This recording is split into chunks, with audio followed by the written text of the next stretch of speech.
Hey, what's up, guys? I'm Cody the Coin Raptor, and today I want to talk to you about Bitcoin and Crypto Chart TA. But before we get to that, be sure to smash that subscribe button to see my latest content and leave a like if you like this content and would like to see more. All right, so Bitcoin has had another strong day today. I have the daily chart up here right now. And what I've talked about recently is this upwards channel that Bitcoin is now in. And it has been a day in which we've seen it come all the way up here to about 17,400 and get rejected and come back down again. And now it's at about 17,200. So it has blown right past this resistance line here at 17,000. And instead, I'm going to go ahead and move this up a little bit here. And you can see that it's sitting basically right at a resistance level at about 17,200. But if we were to actually move this a little bit higher, I'd say there's another resistance point here at about 17,359. And so I think that's going to be the next resistance point that Bitcoin needs to break out from in order to go up to 18,000. And I do think that 18,000 is going to be probably, I would say, the ceiling for this rally here. So the whole idea here is this rally going to last? And I have some thoughts and some ideas behind that. I've got some metrics I want to go ahead and show you to give you an idea if I think that this is going to happen or not. And first thing I want to talk about here is the funding rate, right? We've talked about the funding rate multiple times, and the last TA video that I did showed that this spike here in the funding rate showed the most bullish that traders have been on Bitcoin since 2021, since the 2021 bull market.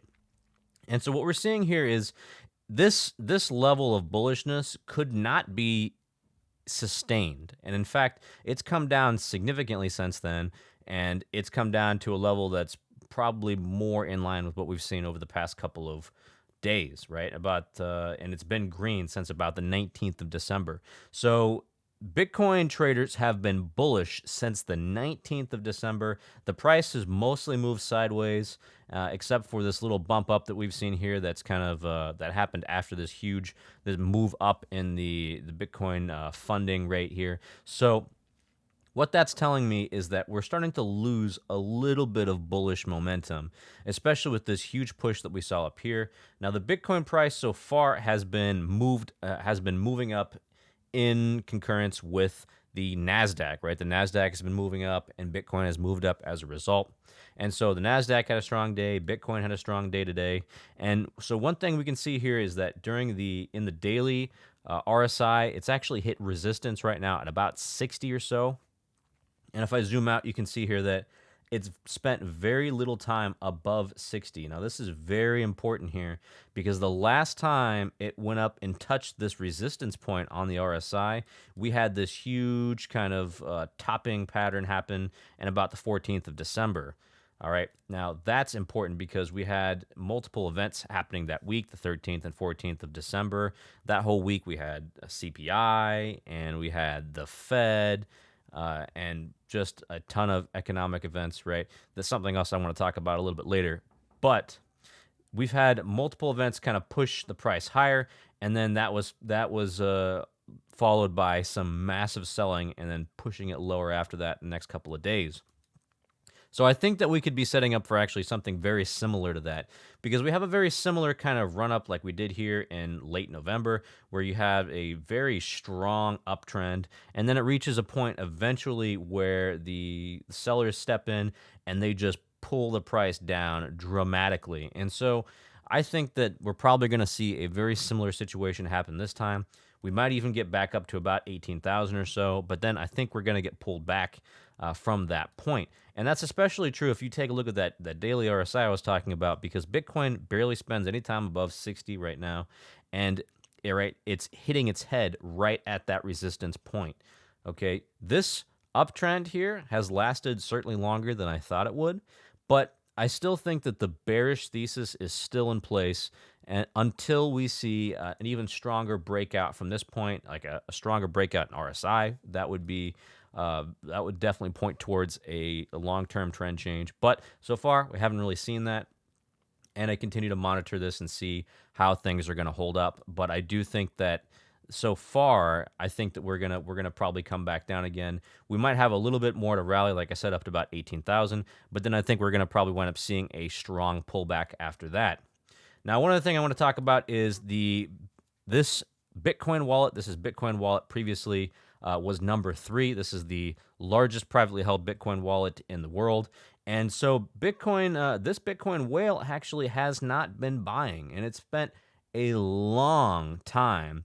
It's been a long time since this whale was buying. Last time they bought here, you can see, was about the 14th of November of last year. And so far, it's been transferring funds and transferring funds. Whoever owns this Bitcoin wallet is not interested in buying Bitcoin at the current price. And to me, that would assume that basically they want it cheaper and they're not interested in buying at this price, because they have not been shy when it comes to adding to those positions. We can see here that from the 8th all the way here until the 14th, we had massive Bitcoin buys all the way from the 8th to the 14th. And if you take a look at the Bitcoin price at that point, we can see here that that was during this huge sell all the way down here to about 15,800. That whale came in and bought all of this right here. All right, so this whale is I think very good at buying the absolute lows for I guess you could call it the recent Bitcoin lows. So I'm waiting for this whale to come in and also buy some additional Bitcoin to kind of also help signal that we're near a capitulation low or a bear market low. All right. And the next thing I want to talk about is the number of liquidations for Bitcoin. So we've had a massive amount of short liquidations in the last 24 hours. It's about $20 million of Bitcoin shorts getting completely destroyed in this rally upwards in the last day or so. And in the last week, we can see here that we had 13 million that day and 7 million that day and 11 million that day. Just a massive number of shorts being liquidated. Next, I want to go ahead and talk about the historical returns for Bitcoin. So specifically the monthly returns. And what we have here is January traditionally is not a good month for Bitcoin. Traditionally speaking, we've had more red days for Bitcoin than we've had green days. And so far, January has been very green. We're at about almost 4% gains for the month. However, like I said, the historical average for this has been red and has been very negative. Now, if you guys are curious, February, the upcoming month, has been overwhelmingly positive, okay? So that has been overwhelmingly positive. There's only been two Februaries since 2013 that have been red in Bitcoin's history. I think that's pretty amazing.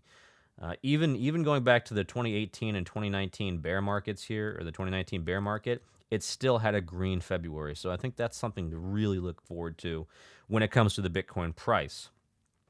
And there's also, I want to go ahead and make sure that we talk about Ethereum as well. So Ethereum has been breaking out of that sideways pattern. We can see here that we have the resistance level at 1278. That was breached, and it broke out above that level. Now, of course, Ethereum always trades at a much higher volatility than Bitcoin. So Bitcoin goes up a little bit, and Ethereum goes up a lot. And we had a nice almost 2.5% move on Ethereum today. I'm going to move this resistance point up a little bit here, and I think that it's more appropriate to put it here at about 1350 in that area. And I think that if Ethereum keeps moving in this direction, if it can push above 1350, there's not a lot of resistance here above 1350. It could actually come all the way up here to about 1500 and go back to that point here.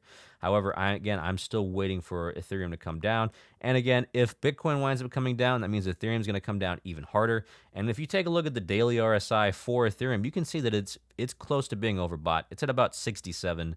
And traditionally speaking, when Ethereum gets this high in this bear market, it does tend to crash after that point.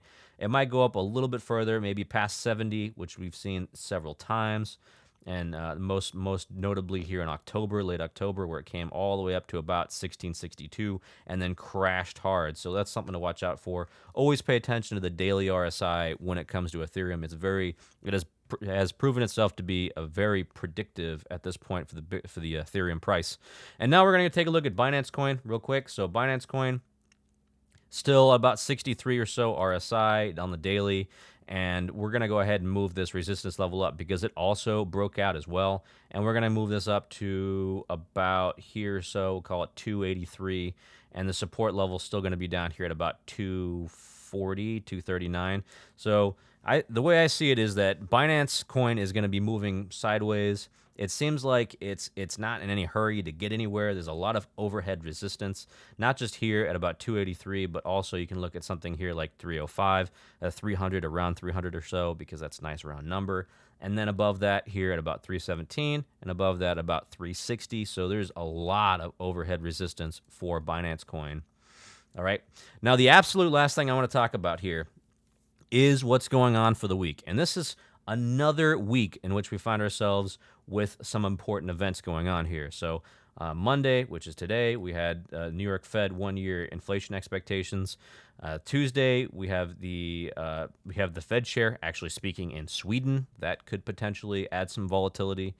Wholesale inventories, which is going to be watched by some people who are concerned about inventory, increased inventories at certain retailers. That's important. Wednesday has nothing, but then Thursday comes around, and Thursday is going to be the big day that we get the Consumer Price Index. The CPI for December is coming out at 8:30 a.m. on Thursday, January 12th, and that's going to be huge. This is going to be massive here, because the CPI, if that comes out and it's higher than expected, you could potentially see equities and you could see Bitcoin and crypto prices fall dramatically as traders and investors are pricing in a more hawkish Fed. The Fed's going to have to raise rates to bring down the potential inflation that's indicated here by this consumer price index. So this event right here is going to be the most important event this entire week when they get that CPI. And we could potentially see another event like we saw last time with Bitcoin having this big run up and then kind of a blow off top here and then coming all the way back down again. We've seen that multiple times with the CPI this year. We've seen multiple huge volatility days whenever CPI comes out. So I definitely recommend, if you guys are looking for that, be aware of the CPI coming out on the 12th. That's Thursday. And then Friday, they have some additional expectations as well they want to talk about. However, Friday additionally is a bunch of bank earnings as well. Bank earnings are going to be coming out Friday. There's like Bank of America and some other huge banks like JP Morgan. So that's also something that could potentially affect the crypto markets, especially if these bank earnings come out and they are incredibly weak. That could always bring down the rest of the market. That could bring down the crypto stock market, and then the crypto market will follow the stock market as it goes down. All right, so that's all I've got for you guys today. If you like this content, let me know. Like, subscribe, and go ahead and leave a comment. So what do you guys think about the Bitcoin price? Are you expecting that this uptrend is going to last a lot longer? Are you bullish right now? Are you going to thinking that it's going to be moving above 18,000 at this point? Let me know. I'm definitely curious to hear about your opinions. All right, this is Cody the Coin Raptor, and I hope to catch you in the next video.